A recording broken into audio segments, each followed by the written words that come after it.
This is going to be a fun one, guys. Why do old school D&D players carry so much weird equipment? All right, you guys, welcome back to the DM and Friends. I am DM Angelo, and I'm just going to do this video on, because today I want to talk about something that always makes newer players, laugh when they first look at an old character sheet, right?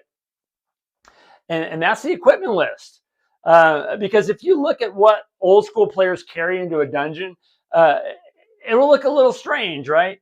And you'll see things like chalk, iron spikes, mirrors, 10-foot poles, iron flasks, empty flasks, hammers, rope. And if you're coming, from modern editions of the game, you might look at the list and think, oh, why are they carrying all this random stuff, right? And here's the thing, that equipment isn't random, right? It's survival gear. And because in old school dungeon exploration, players solve problems with tools and creativity, right? Not just character abilities, right? And that's why the equipment list looks the way it does. All right, you guys. So old school play is about problem solving, right? I mean, we agree on that. One of the biggest differences between old school play and modern play is how problems are solved. In modern games, characters rely on their ability and skill checks, right? You roll a perception, you roll investigation, you roll survival. But in classic dungeon crawling, the players themselves are expected to interact with the environment directly, right? And tools make this possible, right? If you want, to test something safely, use a pole, right? You're checking for traps, right? If you want to mark your path, because you're mapping, right? You are mapping. You use chalk, right? If you want to control a doorway, what do? You use spikes, right? The equipment comes, it becomes part of the strategy for your dungeon crawl. So let's talk about the famous 10-foot pole. I mean, this is, when I first started playing D&D, I'm like, why do you have a 10-foot pole? Like specifically a 10-foot pole. Interesting. So let's start, this is one of the most famous examples, right? So the 10-foot pole. Now, this item has become a kind of a joke over the years, right? But it exists for a very practical reason, right? Dungeons are full of traps, right? And dungeons are super full of traps, pressure plates, pit traps, hidden triggers, and the safest way to test kind of a suspicious area or objects is from a distance, right? 10 feet, maybe it's so anyways, the 10-foot pole lets players poke things, push things, and test things without putting themselves directly into danger. It's simple, but it saves their lives. And I've seen it happen so many times, in so many games. So let's talk about iron spikes and hammers, right? Another classic item you see on old school equipment lists is iron spikes, right? And obviously you're going to need a hammer or something to hit those spikes in, right? These are incredibly useful tools, right? Players use them to spike doors shut, right? Block passages, prevent monsters from pursuing them, right? Sometimes a party will clear a room and spike the door so they can, rest safely. I've seen that happen. Matter of fact, on my next game that's coming out, my next session, they're looking to rest because they are depleted, and they can't get out of the dungeon either. So they're probably going to spike it. Other times, they'll spike doors behind them to slow down enemies. I've seen that happen too in a pursuit. You stop, you jam the door shut, and the other person's down there hammering while they're holding.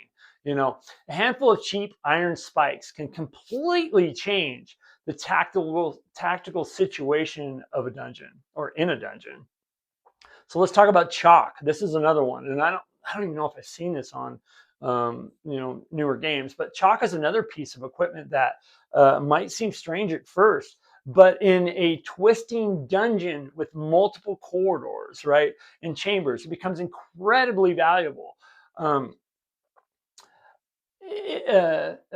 Sorry, I squirreled. There's something else in the window. where was that? So yeah, players will use chalk to mark walls, right? They leave symbols that indicate explored areas, right? You should be mapping, right? So this is where maybe you put an indicator on there because, mapping sometimes doesn't translate, right? So you put an indicator on the wall. Maybe they'll mark dangerous rooms, put an X on the wooden door or something. They create a trail. I have seen this happen with my groups so many times. They create a trail that helps them navigate back to the surface. A little the classic arrow this way, go that way. Without those marks, it's very, very easy to become disoriented underground, and in real life too, right? So here's another one: mirrors, and I have a in one of my last games, a mirror came into play, right? That was one of the first things that one of the guys asked, who's got a mirror? So mirrors it's another classic dungeon tool, right? They serve several purposes, right? Players use them to look around corners safely, right? You hold it out and you look around the corner. Use them to check suspicious corridors or areas that they don't want to look in or something. Sometimes they can use them also, to ward off gaze attacks. I mean, that's where it came in. Didn't work, but that's where it could have came in on the game I'm talking about. It's a small item, but it allows players to gather information without exposing themselves to danger or to repel attacks.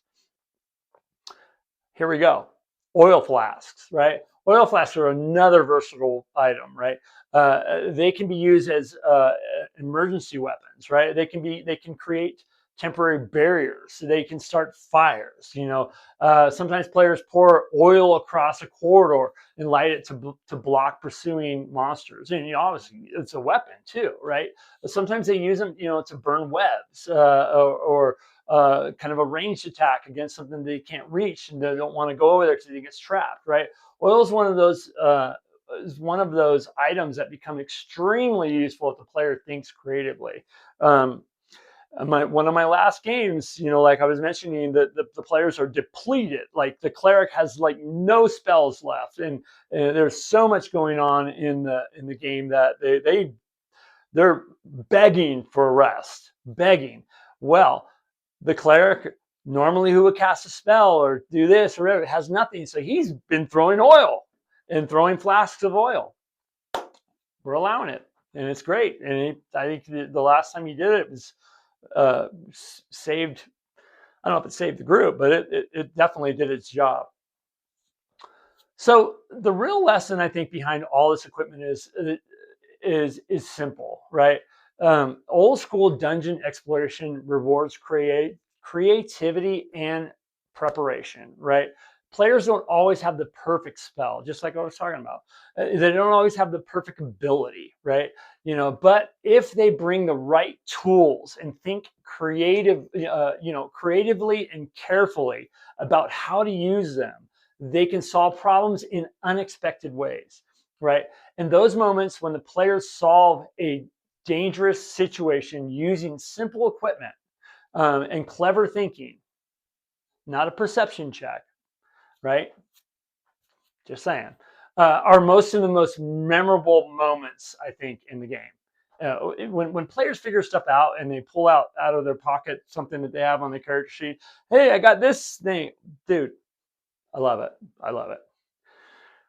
All right, you guys, in closing, and this was a fun one to do because I really do believe, I do believe that is what some of the modern games are lacking is you're instead of playing off of your character sheet that, oh, this ability, and using this like old school Dungeons and Dragons and old school gaming is.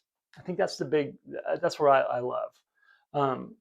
And you can, in newer games, you can if you can get out of that mindset of, I'm going to use my this ability to get through this situation, and you kind of bring it to the DM and say, hey, we're going to try this.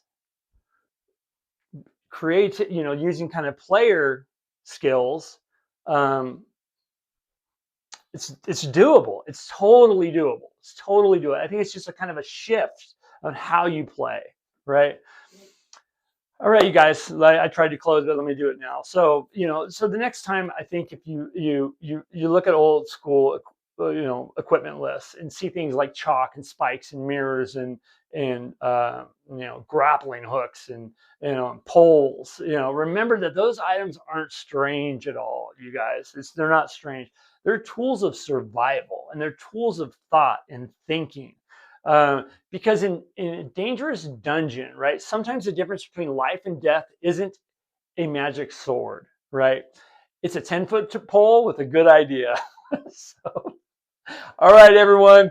If you enjoy content like this that I'm doing uh, about running better old school games, make sure you like and subscribe and share this video.